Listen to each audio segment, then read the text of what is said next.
All right, Hello we're and welcome to the two-man power trip of wrestling. My host, JP John Paz, with me today. Very special guest. You may know more, well, you may know him as Spellbinder or even Fantasio. He's of course Del Rios. Welcome in. How you doing? I'm doing good, bud. I'm doing good. How you doing? Very good. What's going on in your world? It seems like you're crazy busy. Square City Expo, the Gathering. You're crazy busy coming up. Yeah, I had taken a break for a while. I had been working for close to 20 years, man. Whether it was USWA, WWE, WWF when it started, and man, just needed a break. So I went back to the my original. What I was doing was I was a competitive bodybuilder. I needed a break, and I just started competing again and taking it easy. You know that wear and tear on your body every single day, and sleeping in a different hotel, and it had just I just needed a break for a while, and so recently I was inducted into the Memphis Wrestling Hall of Fame, and my name popped up all over again. Once I put my face paint on, I said, "Whoa, okay, this feels good." Let me give it another roll, and and here we are. So what is gonna go on? Because I saw you got two new figures coming out as well, two new action figures, Yes, which is man. pretty Yes. cool. So Rush Figures, uh, I guess they saw what was going on with the Hall of Fame, and I did I started doing other appearances. I flew to New York City to do an appearance there, and he got in touch with me, one of the head guys at Rush, and he said they were interested in doing the Spellbinder doll. They wouldn't do a Fantasio doll because Fantasio is owned by WWE, and the actual Spellbinder character is my property. I'm actually the one who came up with the whole character with the face paint, the magician, the whole outfit. Everything was me from the ground up, and I was doing that already. And of course, Vince didn't want to sign me as that because that wouldn't have been his property. So that right away he changed the name, and that's their property. Of course, but that's awesome that after all these years, finally getting a figure. I love that. Rush is doing a great job with that. Oh yeah, absolutely. And it was they were working with me as far as the outfit, the look, everything, and they ran it by me, the prototypes and stuff, and they had me okay it or not okay it, or if I wanted something different. But it looks fantastic. It looks great. Of course, the Squared City Expo is the 25th and 26th in Indianapolis, Indiana, of April for the Right. Squared Circle Expo, and then the gathering is July 30th down in Yes, sir. Charlotte. So Right. you're super busy coming up. Yeah, coming up, and I got some other stuff happening locally, here in Tennessee, and I'm open to to appear or wrestle or do whatever it is that anybody needs me for, and they can contact me through you or through Facebook or through my email. When you are getting into the wrestling business, right? Like you said, you created Spellbinder, you created a character. How do Yes, you sir. get in? Like, how do you get in? What's the idea? What's like kind of like, hey, were you always a fan, or like, why did you want to kind of jump in? Man, that's a really interesting story, and I'm going to tell you why. I was not a wrestling fan. Of course, when we're growing up, we watch wrestling and we think, okay, this is entertainment and stuff. But I wasn't a fan where I would go and watch it. I was born and raised in New York City, so it's not like I would go to Madison Square Garden and watch WWF when they came in and stuff. My brother, rest in peace. My brother wasn't as fortunate as me. He was born with kidney defect, so he was pretty much handcuffed on what he can do. But I was a bodybuilder, and I was an athlete all my life, and I had started competing as a bodybuilder, and he would always come to me and say, "Hey, you should be a wrestler. You're just as big as those guys, or bigger." And I was like, "Oh no." My thing was I wanted to be Mr. America or Mr. Olympia and stuff. I didn't want to do this, you know. And man, it just came a time in my life where I was almost feeling a conviction for my brother. I was feeling, kind of bad because, he was in the situation he was, and here I am doing whatever I can do, and I was much healthier. So one day, I decided, as a surprise, I'm going to take him to Madison Square Garden. The Ultimate Warrior was wrestling, and there was a couple of guys in the gym talking about it and stuff. And I remember buying a few tickets and calling him and saying, "Hey, my brother's name was Jimmy." I said, "Jimmy, you want to go watch that wrestling show?" And he was like, "Oh yeah, whatever." I said, "All right, but it's tonight." And he goes, "Yeah, yeah." I said, "All right, so let's meet at this certain time and we'll go." So I was pretty cool about it. I got some really, really good tickets. I would have to say we're about the fourth row from ringside. And, we're sitting there, and I remember watching uh, the Heart Foundation coming on. I thought that was cool and stuff. Um, there was a guy by the name of Mondo Clean at the time that was from Brooklyn, New York. And I had known him. I had met him at the gym a few times, but he actually had signed with WWF briefly, and he was in the show. And I thought, oh, there's Mondo, okay. And I was talking to my brother, and here comes by one of the ushers, the security guys, and he leans over and says to me, "What are you doing sitting here? You should be in there." And my brother heard that and said, "You see, I told you, you should do this and that." And I said, "All right, well, Now, when I was younger, I was a magician. I did magic, Oh, birthday wow. parties, and all kinds of stuff. That was my hobby. That's actually what I wanted to do growing up, be a professional magician. But, growing up in New York City, that wasn't easy. You had to make a living as you got older. And I started, working out and bodybuilding. And so that led me away from that. But there was a good friend of mine, and he was pretty much a coach of mine by the name of Jeff McBride, and he was a professional magician. He had an awesome character. He was a mime, and he did all kinds of manipulation and sleight of hand, and he was a master. And he was also, again, a good friend of mine and my coach. And my brain started, just throwing ideas around that night, working around. I said, if I can take something like Jeff McBride's character, which is a mime, and do the magic, because at that time you had Doink the Clown and you had all the Yeah. Warlord, and those were all comic characters to me. And I thought, this white face guy can do magic in the ring and do certain things to be able to get the upper hand on his opponent. And I came up with that idea, and I said, that might be pretty cool right now. And then I thought, okay, I'll use the face paint, and I did that. And I talked to Jeff McBride about it, and he said, well, it's cool as long as you're not doing it in my field, in the magic industry. You're going to a totally different industry.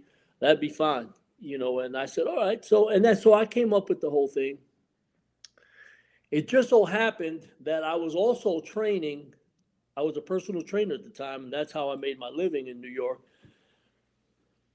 I was training a gentleman, I can't remember his last. Well, no, I was training Charles Koppelman, which at the time was the owner of EMI Records. Well, he had a lawyer that he had me train his lawyer a few times, Fred, and I can't remember his last name right off the bat. It was 25 years ago, and he happened to be a lawyer for Vince McMahon as well. And during one of the training sessions, I ran it by him, and he thought it was a great idea. And he said, "Do you want me to say something, to somebody?" And I said, "Sure." Now here I am talking about putting the carriage before the horse. I didn't even know how to wrestle. I never been in the ring or anything. Now I had the body, I Right. had the character, I had the look, I had everything, but I didn't have a clue as a professional wrestler. So in New York City, you had Johnny Rod's School of Professional Wrestling, and I looked that up. So I went over to Johnny Rod's school. He was charging a few $1,000s for the thing. I remember giving him $1,000, and I started, training in the ring. I didn't I didn't have a clue. I started learning to take bumps and stuff like that, and around that time, Johnny Rods had produced some professional wrestlers. He had Taz coming out of there, Tommy Dreamer. Um, he had Crash, the Annihilator, which was at that time was in Puerto Rico. Bill Bill Demott. DeMott. Yep. Yes, that was him. And as a matter of fact, about a week after I joined, Devon Dudley joined. Well, I mean, his real name is Devon, but not Dudley, of course. But I remember us practicing and training, together. And then I would imagine about a month and a half, 2 months later, I'd have to say about 2 months later, I went ahead and let Fred know, hey, I might be almost ready for this this audition. You know what I mean? I didn't call it a tryout at the time, but I called it for this audition. And he said, "All right, I'll say something." And then he was also friends with Sal Bandiero, who was a partner in EMI Records as well. It was pretty, and they knew JJ Dillon, and so that's how that started getting connected. I'm gonna be totally honest with you. I didn't have a clue. I knew how to take a bump here and there. This is when it all changed because Vito Lagrazzo, Skull Von Crush, and then he did the other couple of gimmicks, the Italian and stuff.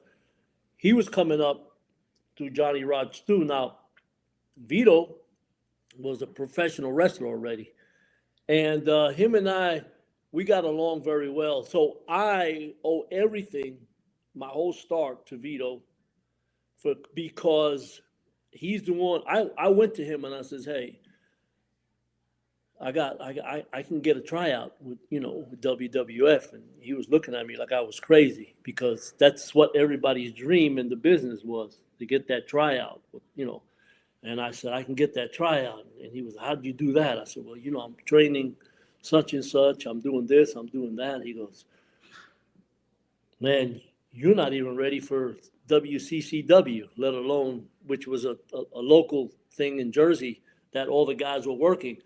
And he goes, "Let alone WWF." And I went, all right, well, let's work as much as we could.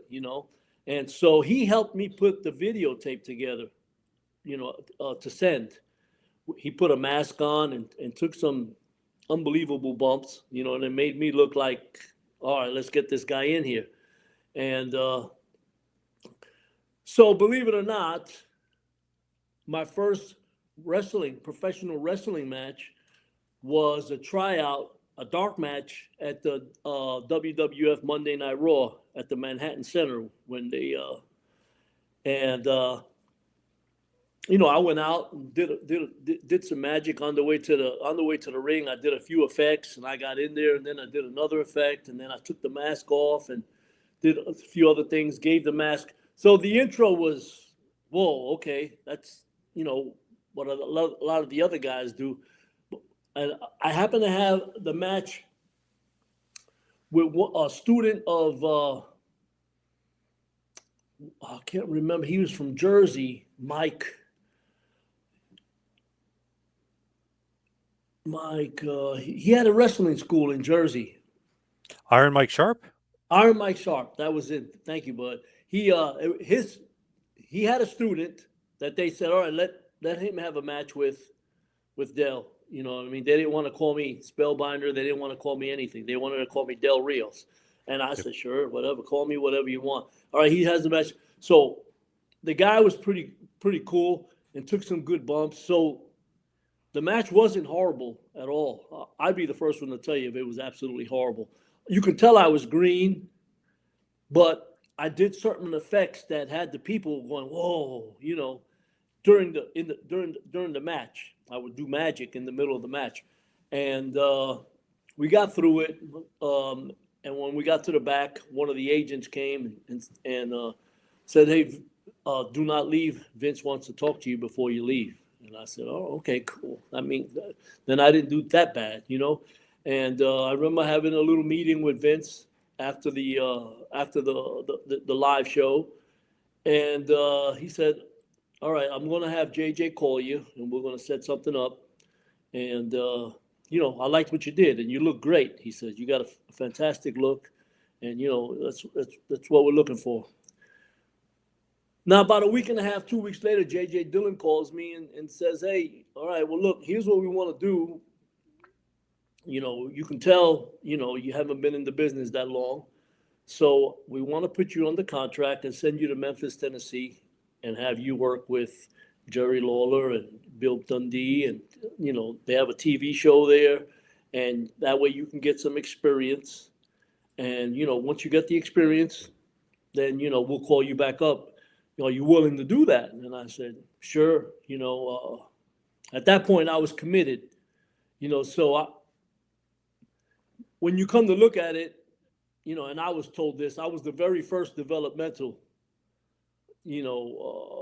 guy that got signed under contract and sent to Memphis, Tennessee, and that's where the developmental started in Memphis. Yep. And I started doing TV5, and really that's how the whole thing took off, just through that. But that's how the whole thing started. And when you say like you're going to be spellbinder, you're going to be a magician. Yeah. Vince is not on board with the name, but he's on board with the gimmick. He likes that. He loved it. Yes, he loved the fact that that I was a magician. He loved the fact that I was a bodybuilder. Vince has always liked guys that look like good physiques and stuff. I kind of got over with the boys in the back, like Kurt Hennig and a couple of the other guys, because I was doing some magic stuff backstage, and they were getting a kick out of me, so that was pretty good as well. So I'm sure a couple of the guys told him, man, yeah, that's a cool guy and stuff. So that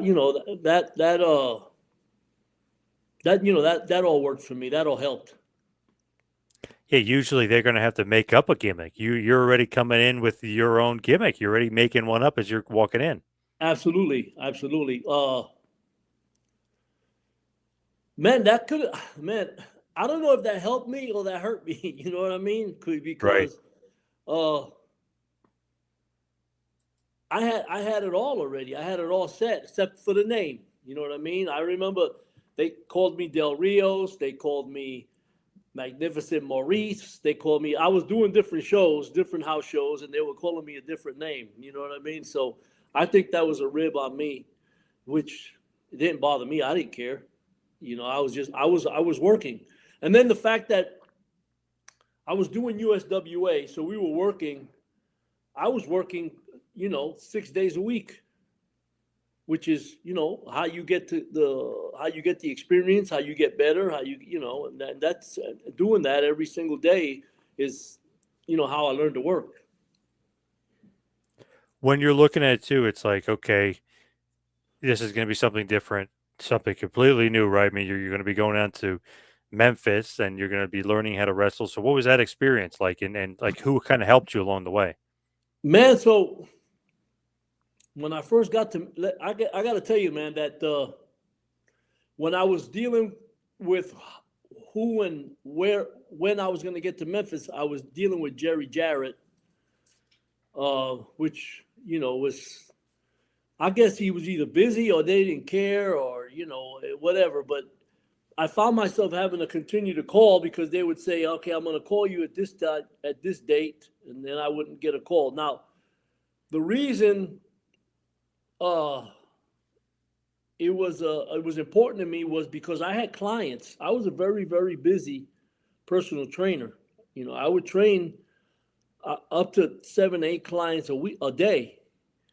And when I announced to them that, hey, this thing might not last too much longer because I'm getting this opportunity, and they were like, oh my God, but you got to let us know. You got to let us know. I didn't want them to call me on a Tuesday and say, hey, we're going to have you fly out Thursday. And then me having to go back to the clients and say, hey, okay, I'm out. You're going to have to find yourself another trainer, which is unprofessional as all get out. And I just didn't feel good about it. It did not sit well with me, you know. And I realized that I was at the mercy of whenever they wanted me or needed me. But at the same time, I had a responsibility here, in New York City, excuse me, to do right by the people that had been paying me, and they were paying me a lot of money, and they were totally loyal. You know what I mean? They would train anywhere from 3 to 5 days a week. And so I mean, to say they were paying my bills was an understatement. And I just felt like I can't.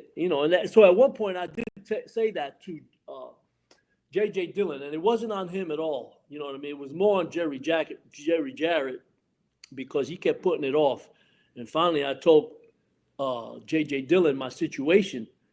I said, well, look, I don't want to leave my clients hanging like that. I don't want them to, just, okay, I'm out, and then, they're holding the bag. That's not how I want to do things. And JJ was super cool. He understood, and he goes, I'll never forget it. He said to me, well, it sounds like I need to give Jerry Jarrett a call and get this over with. And I said, well, I appreciate it. Thank you. We hung up, and not an hour later, Jerry Jarrett calls me and says, Del Rios. And I said, yes, sir. And he says, can you be here Friday night? And thank goodness that was on a Monday. So now I had 5 days to let these people know, hey, I'm going to leave Friday. And I said, yes, sir, no problem. I had the flight and everything ready to roll. And I can just tell you this, man, and this is no offense to anybody, but I was born and raised in Brooklyn, New York, in Manhattan, when my mom lived in Manhattan. And, there's nothing but buildings there, and you can get whatever you want. The whole time I'm thinking in Memphis, Tennessee, I said, good Lord. I said, what? Memphis, Tennessee, where Elvis Presley's from. I'm thinking I'm going to fly into a bunch of barns and, animal stock houses and stuff like that. And, that's what I'm thinking. Thankfully when I got here, it wasn't what I expected. But, you get a guy that was born and raised in New York City, and you're talking about a southern town, you don't know what to expect, But when I got here to Memphis, I was pretty much alone for a little bit, for about a week or so. Then I started to ride with, rest in peace, Jeff Gaylord, the Missouri Tiger, who wrestled for a number of years. Then that's and see, I didn't party, I didn't hang out. My thing was going to the gym and being in the best shape I can. And at first I'm thinking, all right, I got to get as good as possible, as fast as possible, so I can head back to WWF. And I kept working on doing that. Then I kicked it off with Brian Lawler, which was Jerry Lawler's son, and him and I, were pretty good friends. And so I started riding with him. I stopped living in a hotel and rented an apartment in Memphis, because I thought, okay, this is going to be a little bit more permanent than what I was. So him and I, we started getting really tight, and I started riding with him. And he's pretty much who started teaching me, the ropes and how to do things, and what to do and what not to do and stuff like that. So then it turned into a thing where I wasn't in a hurry to go to WWF anymore. When I was working 6 days a week, and when WWF called me, I'd go work with them, and I start, then that what was going on for a number of years. I was going just back and forth. I would do, a few house shows, WWF, then I'd do USWA, and Memphis was working. They were working 6 days a week, and so I got it to where I was like, all right, this is working for me because now I'm getting a check from USWA, I'm getting a check from WWF, and I'm getting a lot of money for for gimmicks and pictures and stuff like that. So I was I was doing okay.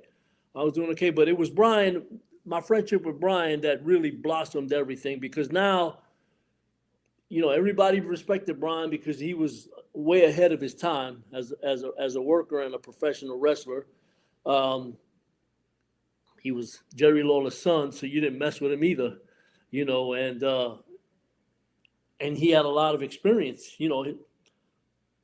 He had been riding with his dad since he was a little kid, so he knew a lot about this business. A lot of stuff that from behind the scenes, and he had a fantastic people didn't know Brian. The people that didn't know Brian before Brian went to WWE, WWF missed the whole boat. Brian was a totally different person. Brian was a technician. He was a genius when it came down to the business. He would just lay things out in the car. As we were driving to a town, and it'd be like 3 hours. Some of the best matches I had was with Brian. He'd lay him out to where, and we wouldn't nobody get hurt. And the people were on their feet. You know what I mean? And he never got the credit that he pretty much deserved. One of those guys gone way, way, way too soon, obviously.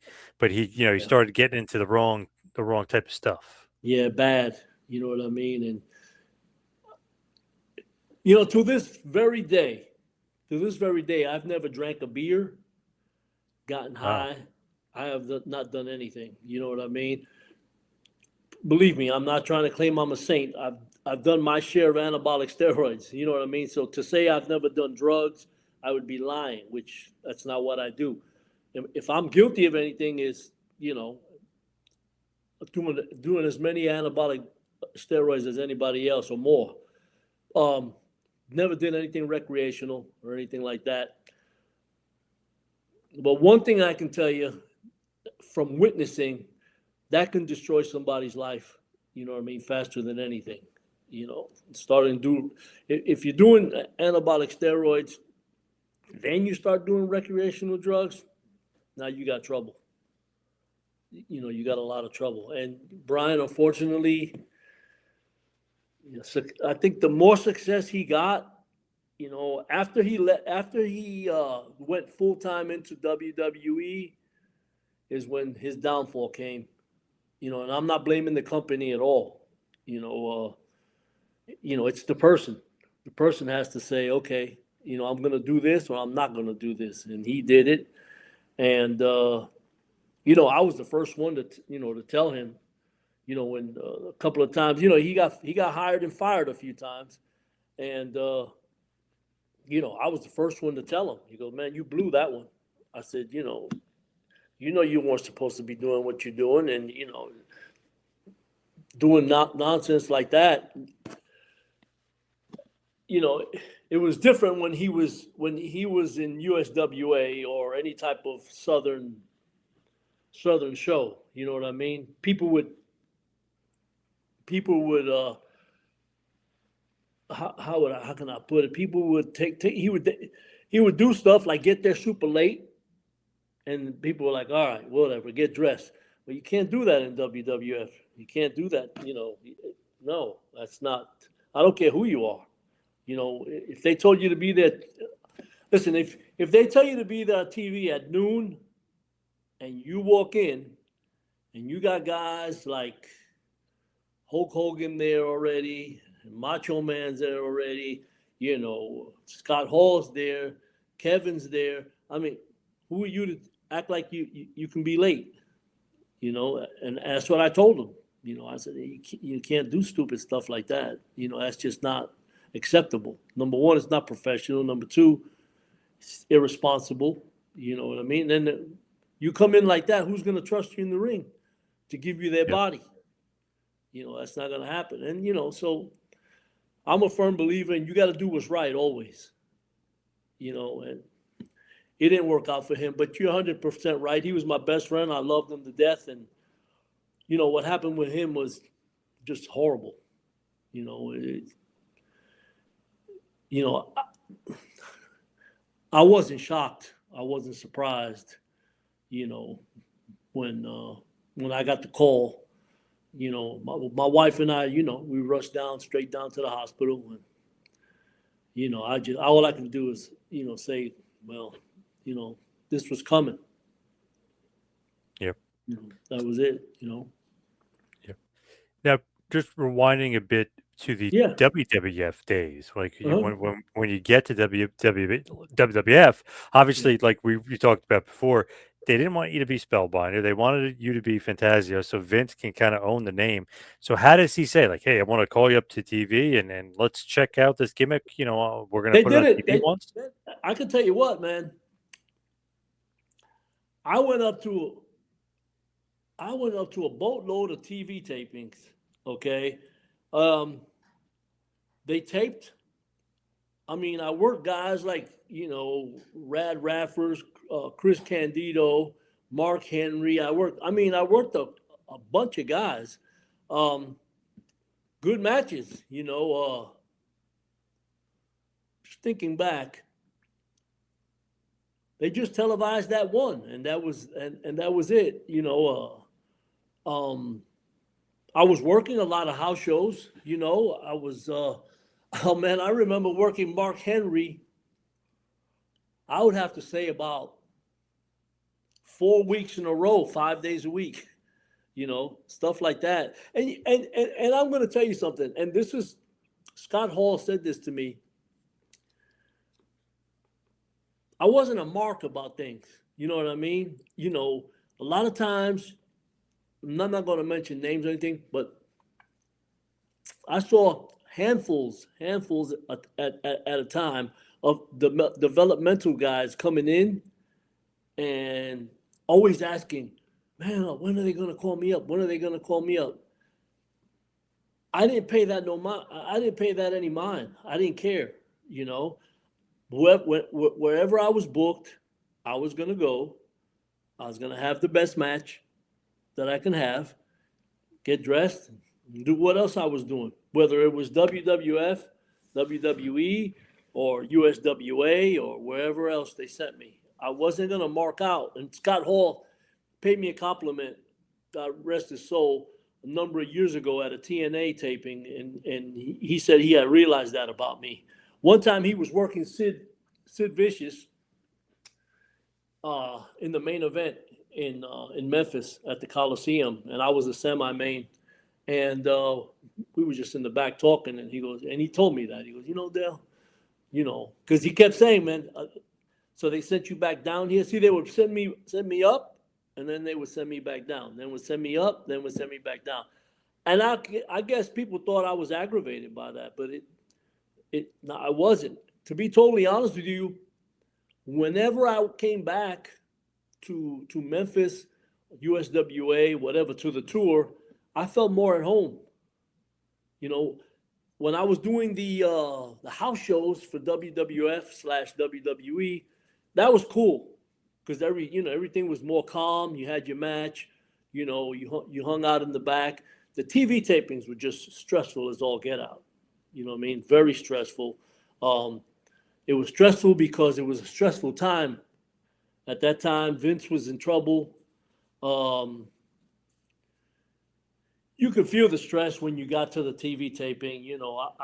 I remember one time we were going to do, it was Louisville, Evansville, then Little Rock, I think.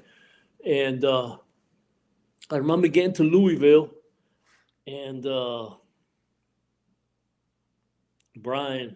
Adam Bomb, Brian comes over to me and says, "Did you hear?" And I said, "What?" He says, "They just let Barb go. They told Barb to go home." I said, "No, really?" And I said, "But you can feel the tension because everybody felt like, who's next?" Right. That was the most uncomfortable feeling. Nobody, you could tell. I mean, it was just, it wasn't a good feeling to me. So I remember I was doing Louisville, then I did Did I? Yeah, I did. I did Evansville. No, okay, I'm sorry. It was Louisville, Evansville, St. Louis. In St. Louis, uh, we got there, and they I had a match with God rest his soul. Good Lord, he's passed away too. Radford, Louis Piccoli, Yep. and we had a heck of a match. And I remember one of the guys saying, "All right, Dad, well, look, you got, we're gonna go. We're gonna give you a call here in the next week, whatever." But I was 2.5 hours, no, about 3 hours from Memphis, and I remember being happy, saying, "Oh, cool, I'm going back to Memphis." So I drove back to Memphis, and I remember going, "Phew, wow." So I was doing the Monday Night Coliseum, then I was going Tuesday to another town, Wednesday and Thursday, and I never said anything to anybody. I never knocked it, never, but thinking back now, I was like, I remember doing the same when I flew.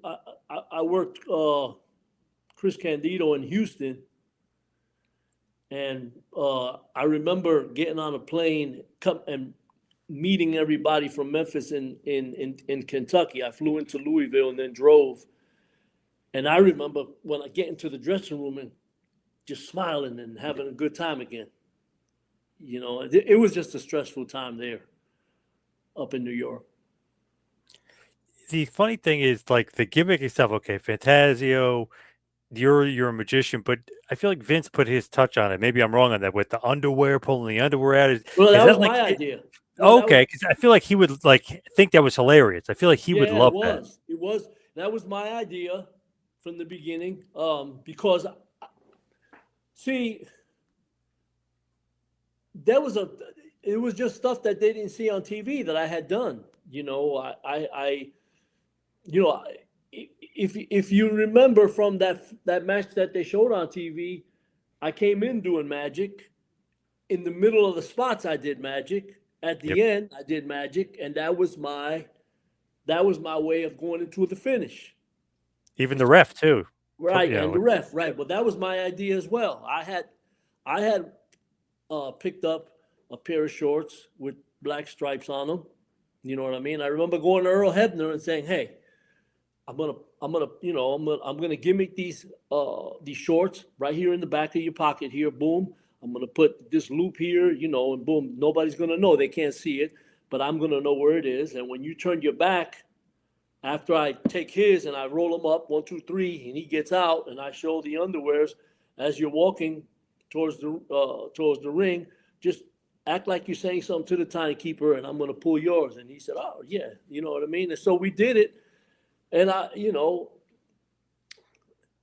remember that first match, and people just, I mean, they were with it from the beginning. As soon as I walked out with the torch, you know what I mean? People were like, "Whoa." Then I turned it into a cane. Whoa. And I walked on. People were like, "What in the world?" And came in and did the ring. I did the top hat explosion. And all I got was audience reaction. Okay. The worst reaction, and I won't mention names, but Men on a Mission came over to me. And Nelson Nabel says, "Man, that was awesome." He goes, "That was awesome." Then his partner came in. He goes, he was nodding his head. He goes, "Man, you're going to go up." Now, I'm not going to mention this guy's name because I don't want to put any heat on him. But he came over to me and he goes, "You might be a bit too good for your own good." And I remember looking at him and like, what are you talking about? You know what I mean? Later on, I thought about it. Like, and I'm not saying anything, it just felt weird, like somebody's not going to like that this gimmick is this good or can be, because this is how I look at it. I don't care how great you are. I don't care what you can do. And I don't care what your gimmick is. If the commentators, Vince, whoever it is, Jerry Lawler, any of those guys, Dave Brown, if they don't push you, and if they don't condition the crowd to think, "Okay, this guy's awesome, look at him," this and that, and you're not going to mean anything anyway. Right. You know what I mean? Because, Yep. and I'm not just talking about WWF, WWE. I'm USWA, WCW. I've seen some pretty, horrible acts, horrible gimmicks, and horrible workers that were put over way more than they should have. And that's just the business. You know what I mean? And that's just the way it is. So, I'll never forget that. So, who knows? You know what I mean? I've got a bunch of different people as to why they did this, why they didn't do this, why it could have been like that, but it wasn't like that. It means nothing to me. I wasn't a mark for the business like that. You know what I mean? I worked Yep. and worked as much as I wanted. You know, um, I never, it wasn't like I was staying home twiddling my thumbs. You know what I mean? I was working, and that's all it meant to me. Yep.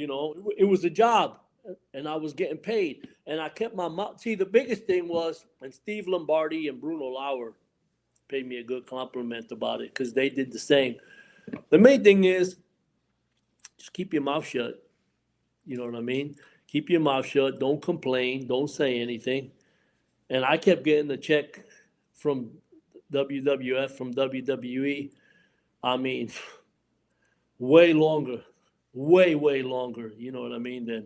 Than a lot of other people. You know what I mean? I watched a lot of Yep. people come and go, and I just sat back and kept reaching into my mailbox and getting a check every week. You know what I mean? If I would have run my mouth and said, why am I not being used? Or why is my gimmick not being pushed? Or why this, why that?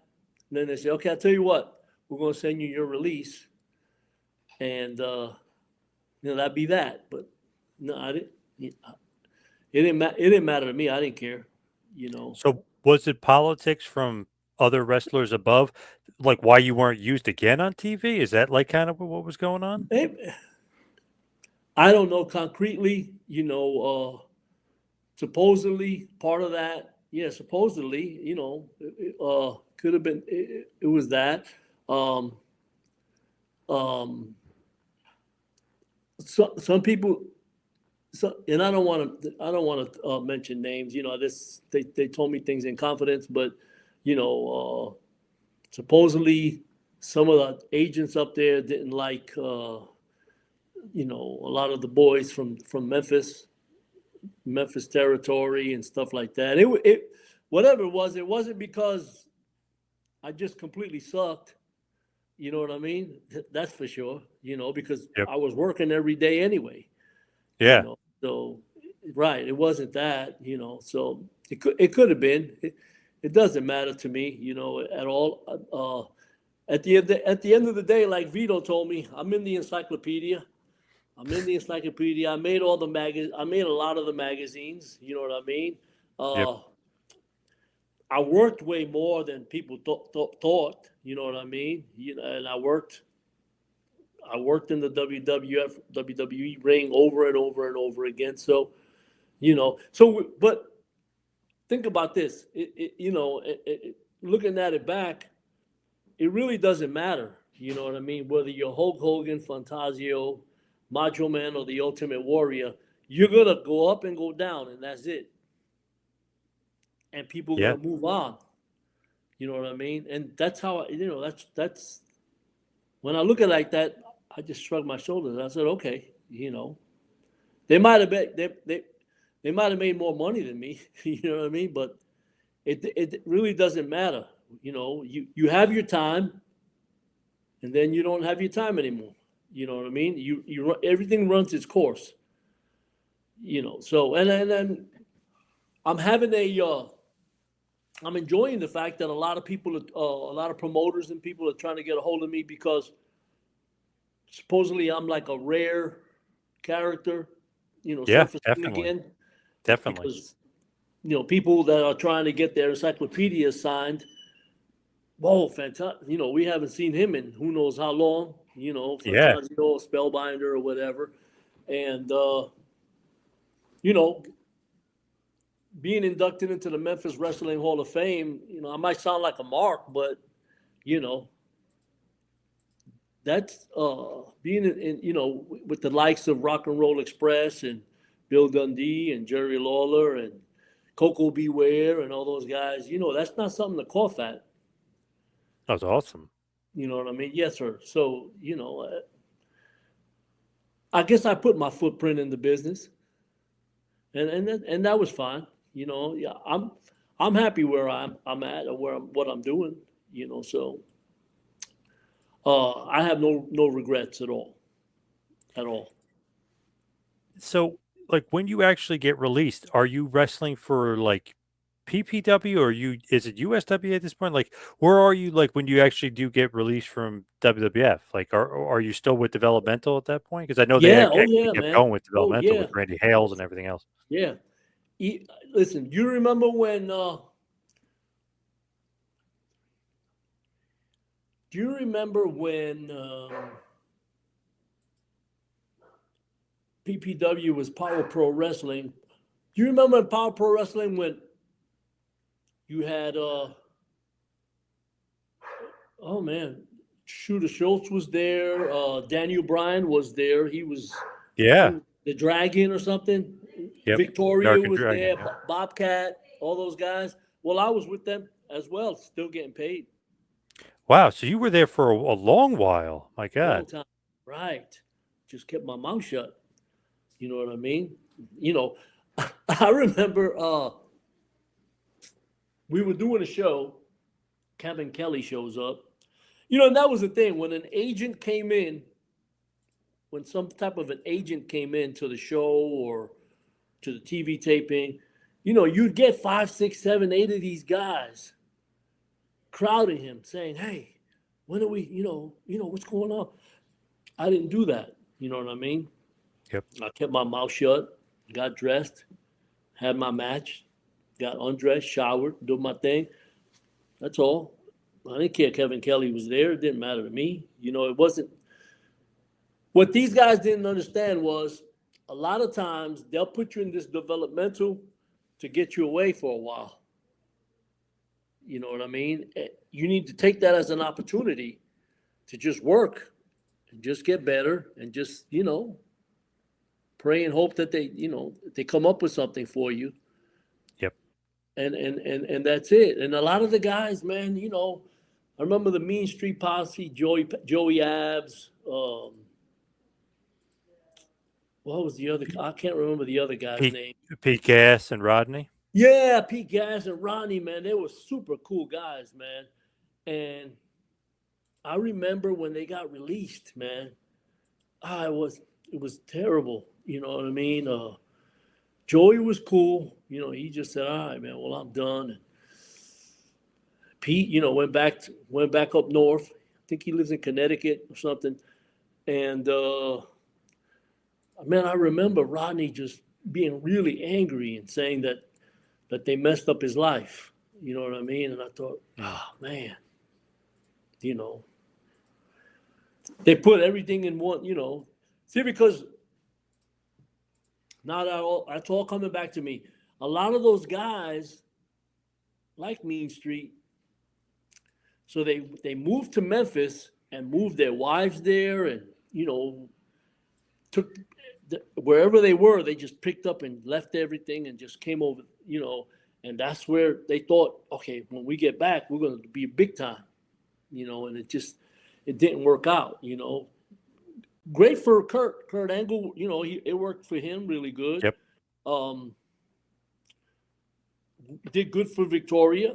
It did good for, I think it did pretty good for Bobcat. I know she went up for a little while. Yeah, she's like the nurse or whatever, and then Right. Yep. And then a good friend of mine, Kevin, man, I can't remember his name, but he was Kevin Thorne. He did the vampire gimmick. Mordecai, yeah. Mordecai, right. I Kevin remember Thorne, when yeah. he Kevin used to work Fertig. at Gold's Gym here in Memphis. I don't live in Memphis, but when I remember when I was in Memphis, he used to work at the Gold's Gym there. And he would ask us questions and stuff like that. And he finally, worked his way up where he was, doing stuff, and it was good for him for a while. So I mean, I really believe that it was just however you took it, however, you had to be able to roll with however way it went. Yep. I was fortunate. I made really good friends with Brian. You know what I mean? And Jerry's company, and Brian's best friend. So they kept me in the company no matter what. So it worked out for me. Um, all through Power Pro. Yeah, I got a check from them all through Power Pro. Then you ended up in TNA, right? Eventually, just for Yes. one show, I think, just for the Gauntlet for the Gold NWA World Title Well, and then match. I did a few dark matches afterwards. Oh, okay. Yeah, and I did that because they were going to come up with they wanted me to come up. No, Brian had talked to Jeff Jarrett about doing this whole angle, and that's how they were going to bring in Scott Steiner. They were going to have me act like Scott Steiner for about 5, 6, 7, 8 shows. And then they were going to show where Scott Steiner would come in and like somebody's impersonating him. And then Yep. him and I were going to go face to face and stuff like that. And then he finally, obviously, I put him over sooner or later, which I didn't care, you know. But then we started going a different direction. So, and I did a few more, shows with them. I did all kinds of stuff, man. I remember having to put on La Parka's outfit, which didn't fit me. I was busting out of it, you know what I mean? And I Get that. did an angle with that, and then I did their Spanish commentating for a little bit, in TNA, Awesome. and yeah, and that ran its course, and but that was going into already about 15, 16 years. So I was already getting like, all right, I'm gonna start, I want to start relaxing, you know what I mean? Then I started doing shots here and there, and before you know it, I was just bodybuilding and started competing as a bodybuilder, and was just, getting calls and stuff like that. And I remember Lucha Underground called me. Do you remember when that company in California opened up, Lucha Oh Underground? yeah, They of had course. called me. Yeah. That was Rikishi's cousin. He's trying to put that together, and I remember him calling Brian Christopher and saying, "Hey man, is Dell still real big?" And Brian said, "Yeah, he's huge. He's competing as a body." He goes, "Well, tell him to fly over here and we can take care of this and that." And I told Brian, "I ain't doing it, man. I tell him I'm sorry. I'm okay. Tell him thank you for thinking about me, but yeah, I can't do that right now. Whatever." So I mean, I had opportunities to continue. You know what I mean, and do independence, and I turned something else pretty big down in Germany. Yeah, it was in either Germany. It was in Germany. Yeah, I think it was. And they had called me, and I said, no, I'm not doing. I'm not. I'm taking a break right now. And and that's how it worked out. And I'm okay. You know what I mean? Thank God, I never had any really really horrible injuries. I did tear my patella in my knee. Um, had it repaired. Other than that, I'm 100%, healthy, thank God, and I can still work, no problem, whatever. I keep myself in the best shape ever.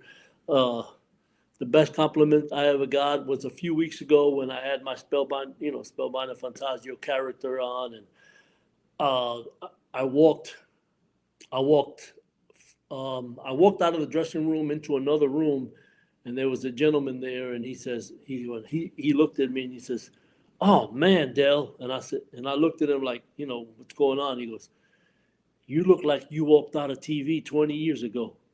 And I said, "Well, thank you, man." You know what I mean? That was probably one of the greatest compliments I ever got because I haven't changed. I really haven't. People look at me and they go, "Man, you look like you did 20 years ago." I said, "Well, that's the Awesome. point."